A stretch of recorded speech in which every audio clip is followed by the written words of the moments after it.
Force experience by moving charge in a magnetic field. Okay, ये वाला NCERT का पहला टॉपिक है। और ये जो फोर्स है इसको बोलते हैं मैग्नेटिक लॉरेंज फोर्स। एक तो फोर्स होता है दैट इज तुम्हारा स्टैटिक चार्ज। जैसे स्टैटिक चार्ज जो है उसमें फोर्स लगता है F equals to EQ। Okay, मैं तो Q इंटू E एग्जाम्पल जैसे लग रहा है Q into E scalar quantity Q into E, और यहाँ पे फोर्स लगता है Q V क्रॉस V। ये वाला इलेक्ट्रिक लॉरेंज फोर्स और इसको बोलते हैं मैग्नेटिक लॉरेंज फोर्स। दोनों को ऐड करके जो आएगा उसे क्या बोलेंगे, लॉरेंज फोर्स। ओके, ये एनसीईआरटी में देखो बिगिनिंग में लिखा। तो अभी ये जो मतलब मैग्नेटिक फील्ड में जो इसका फोर्स लगता है वो क्या होता है, F equal to Q V cross V। इससे क्या पता चल रहा है, जब मान लो कि कोई वेलोसिटी इस डायरेक्शन में है और मतलब मैग्नेटिक फील्ड जैसे वेलोसिटी इस डायरेक्शन में, ठीक है, वेलोसिटी इस डायरेक्शन में, मैग्नेटिक फील्ड नीचे के डायरेक्शन में, तब क्या राइट एंगल में फोर्स लगेगा और वो गोल गोल घूमने लगते हैं। ओके, सर्कुलर पाथ में घूमने लगते हैं। ओके, जैसे for example magnetic field cross कर दिए। क्रॉस मतलब क्या होता है, मैग्नेटिक फील्ड क्रॉस मतलब into the page, cross magnetic field. अभी इसका चार्ज का पॉजिटिव चार्ज है, इसका वेलोसिटी भी है, ठीक है, उसका वेलोसिटी भी है और मैग्नेटिक फील्ड इनसाइड है। Okay, clear. तो अभी देखो इसमें वेलोसिटी है, वेलोसिटी कौन सा डायरेक्शन में, वाई डायरेक्शन में वेलोसिटी v हो गया तुम्हारा जे क्या है ना, magnetic field negative Z axis. Okay, clear. तो जो मतलब हम लोग लेफ्ट हैंड रूल बोलते हैं, लेफ्ट हैंड रूल से भी कर सकते हैं, क्रॉस प्रोडक्ट से भी कर सकते हैं। लेफ्ट हैंड रूल अप्लाई करेंगे तो क्या हो, मैग्नेटिक फील्ड जो है वो इससे डिनोट होती है, मैग्नेटिक फील्ड इससे, तो फोर्स क्या लगा इधर इस तरफ। तो जो मतलब तुम्हारा करंट का डायरेक्शन होता था, चार्ज का डायरेक्शन होता है पॉजिटिव चार्ज की, मैग्नेटिक फील्ड अंदर, और इधर भी इसको फोर्स लगता है। कैसे करके रोटेट करेगा, ऐसा करके गोल गोल घूमने लगता है। तो जो इसका सेंटीमीटर फोर्स होगा वो कौन देगा, ठीक है, सेंटीमीटर फोर्स क्या होता है, mv²/r, वो इसके बराबर होगा Q V क्रॉस V के बराबर होगा। ठीक है, ये मेन चीज़ है। तो एक डायग्राम एनसीईआरटी बुक में होगा, देखो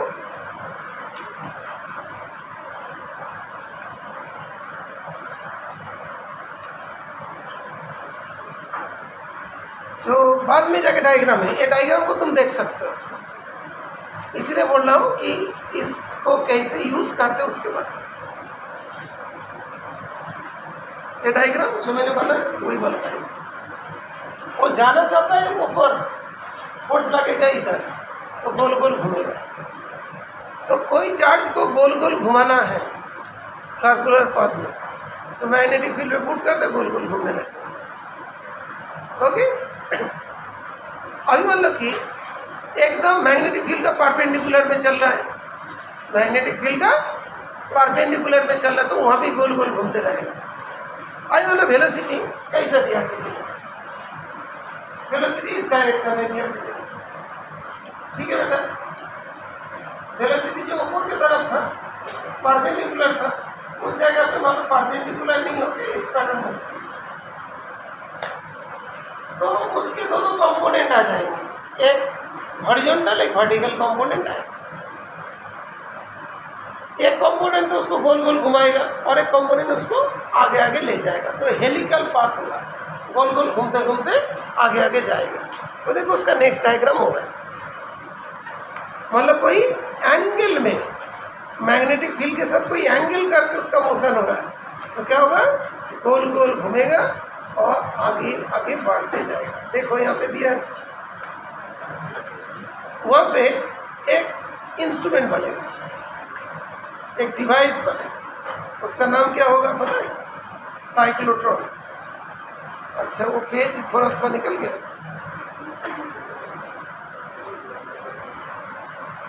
एक मिनट पेज को कहाँ पे तरह पेज मैंने जो दिखाया था चाहिए, ये देखो यही से मतलब कोई मैग्नेटिक फील्ड के साथ साथ कोई एंगल में वेलोसिटी होगा, तो वेलोसिटी का दो कंपोनेंट, एक वर्टिकल एक हॉरिजॉन्टल। हॉरिजॉन्टल वाले उसको आगे बढ़ाएंगे, वर्टिकल वाले उसको गोल गोल घुमाएंगे, उसको क्या बोलते हैं, helical path. Okay, helical path, helix बनेगा। ओके, ये हो गया इसका मेन पाथ। तो गोल गोल किसी चीज़ को घुमाना है, गोल गोल घूम रहा है, ठीक है ना, तो उसका क्या होगा, स्पीड बहुत बढ़ते जाएंगे बढ़ते जाएंगे बढ़ते जाएंगे, और बढ़ते बढ़ते इतनी स्पीड हो जाएंगे तो बॉम्बार्डमेंट कर देगा, कोई जगह पे वो टारगेट को हिट कर देगा। तो उसी से बनेगा एक डिवाइस, जिसका नाम है साइक्लोट्रॉन। ठीक है, बहुत इंटरेस्टिंग टॉपिक है। मैंने यहाँ तक बताया कि ये वाला क्यों पढ़ रहे हैं, इसका मेन पर्पस क्या है इसको पढ़ने का।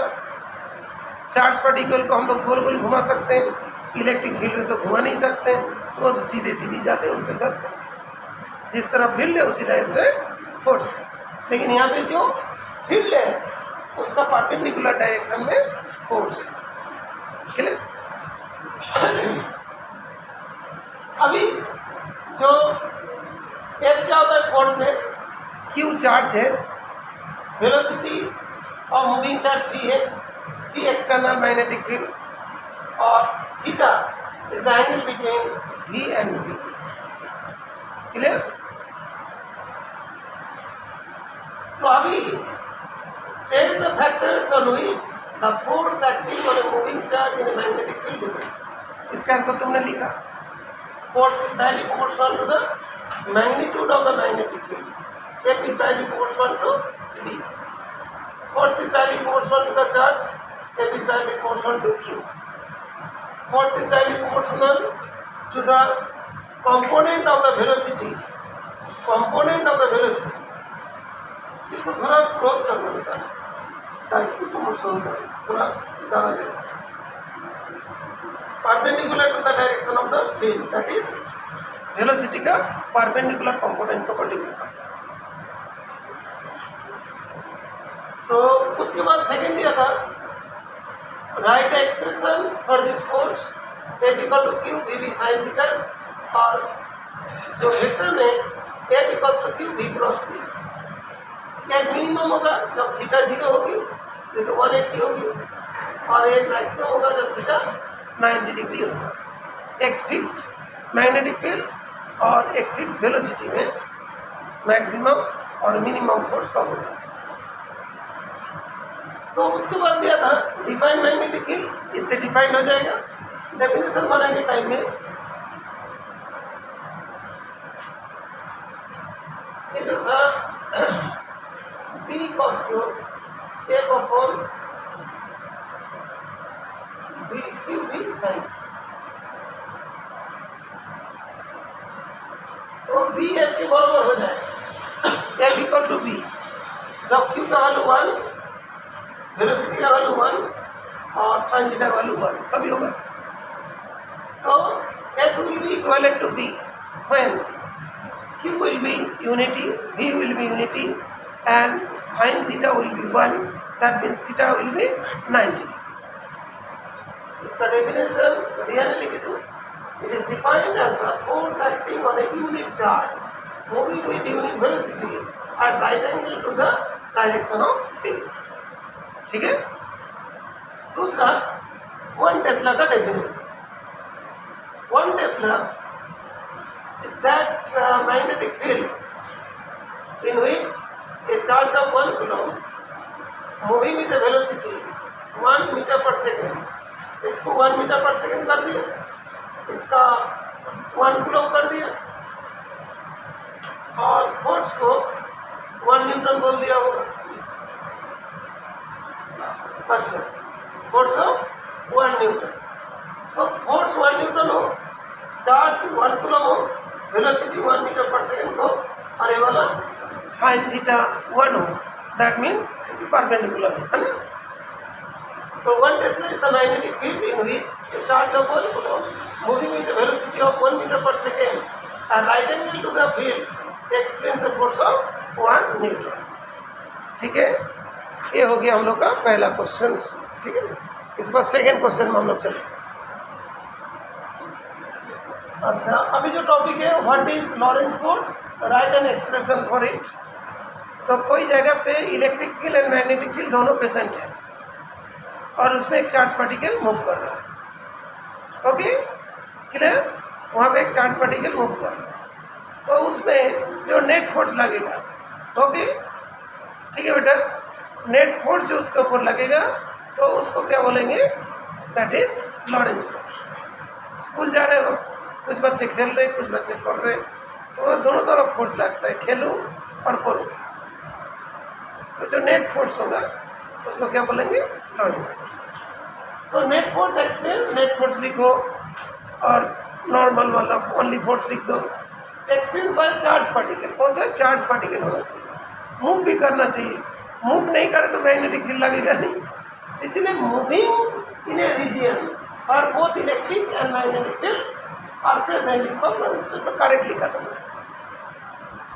उसके बाद राइट द एक्सप्रेशन, जो इलेक्ट्रिक फील्ड में लग रहा है वो दैट इज क्यू ई, और मैग्नेटिक फील्ड एम भी लिख सकते हो, भी से डिनोट करो, तो क्या हो जाएगा, क्यू भी क्रॉस बी, दोनों मिला दोगे तो क्यू कॉमन ले लो, ई प्लस भी क्रॉस बी।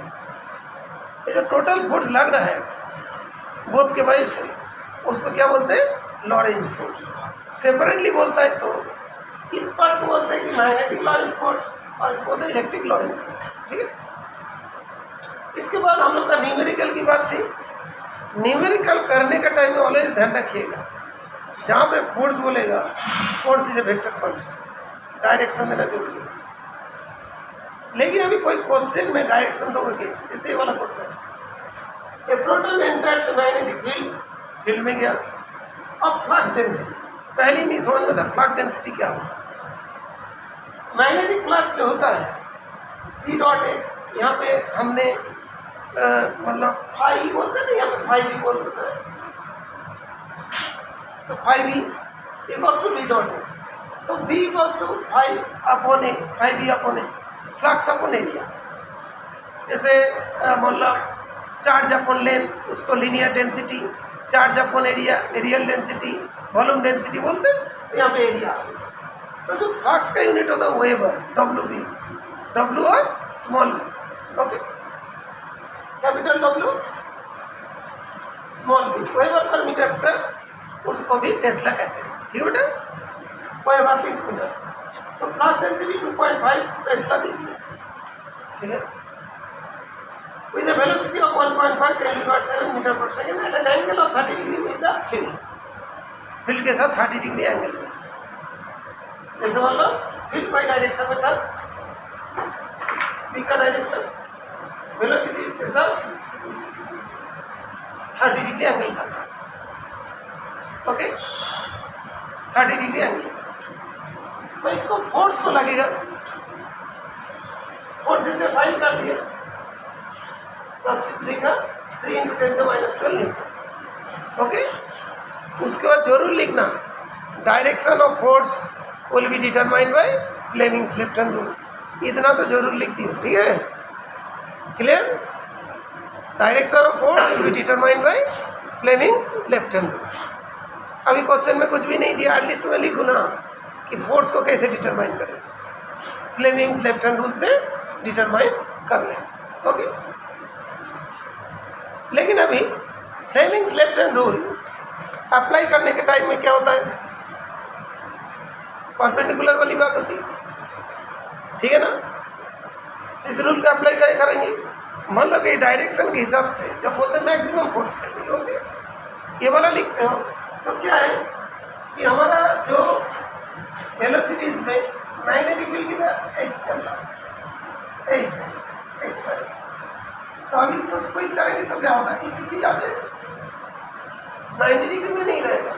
अभी ये दोनों का इस तरीका का है, ये भी इस तरीका से आ जाएगा, तो इसे लिखना पड़ेगा। Force will B experience by Fleming's left hand rule, ये लिख देना पड़ेगा। Okay, understood. और नहीं तो force will B experience by taking the vector product of this. Okay, समझा ना, क्यू भी क्रॉस भी, नहीं तो ऐसा भी लिख सकते हो, मैंने कोई भी लिख देता हूँ, at equals to Q B cross B. तो direction of force will be perpendicular to the plane containing velocity and magnetic field, ये भी लिख सकते हो। फोर्स क्या होगा, वेलोसिटी और मैग्नेटिक फील्ड का जो प्लेन है उसका परपेंडिकुलर में होगा। कुछ ना कुछ लिखना पड़ेगा।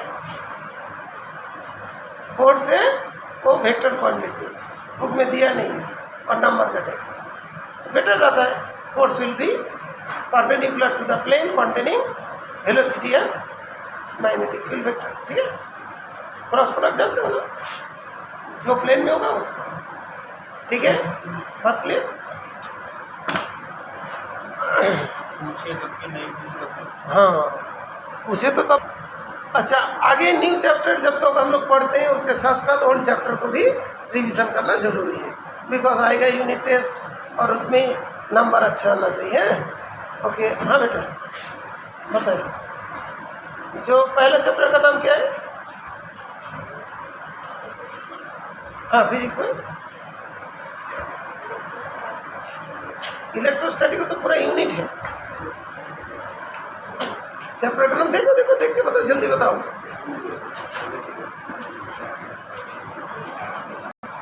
Electric charge and field.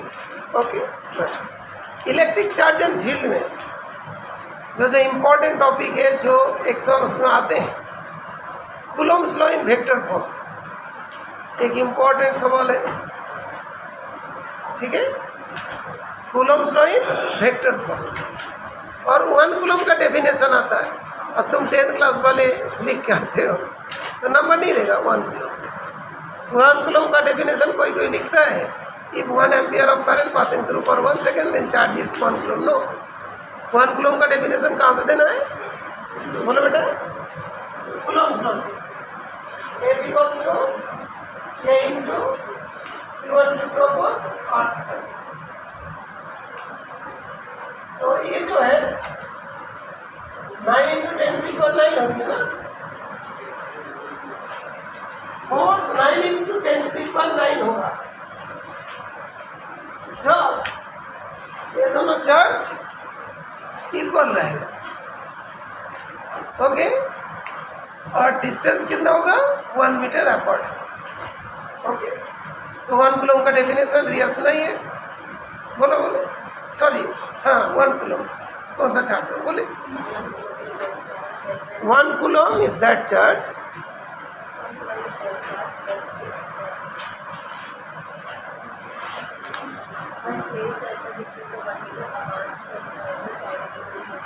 एक minute, kept 1 meter apart from the charge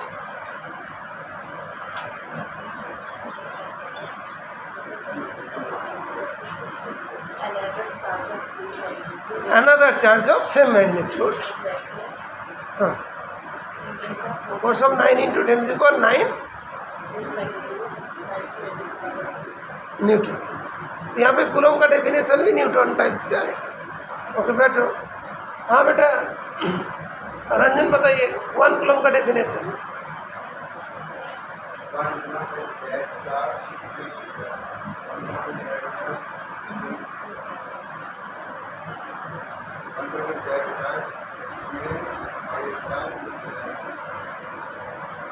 हाँ बेटा तुम बताओ।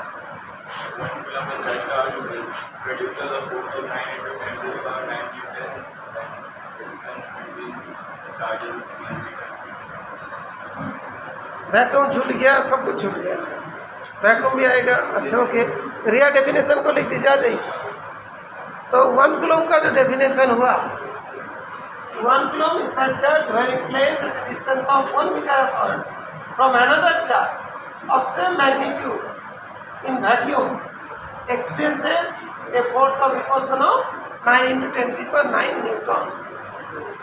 और इसमें बहुत सारे मतलब डेरिवेशन से फर्स्ट चैप्टर में एक्सियल इक्वेटोरियल वाला बहुत इंपॉर्टेंट है, जहाँ पे हम लोग देखते हैं एक्सियल वाला जो मतलब पैसिफिक का मतलब कंडीशन में एक्सियल वाला इक्वेटोरियल के जस्ट डबल होता है। ओके, और दोनों का फील्ड का डायरेक्शन अपोजिट हो जाती है ना। इसके बाद यहाँ पे एक लॉ है गॉस लॉ, जो सभी को मालूम है, जो फाई इक्वल्स टू क्या होता है क्यू अपॉन एप्सिलॉन नॉट, जिसका स्टेटमेंट वहाँ इसने बताया, मैं तो सुन नहीं पाया, बोलिए से नहीं आता है गॉस लॉ का स्टेटमेंट, बोलिए।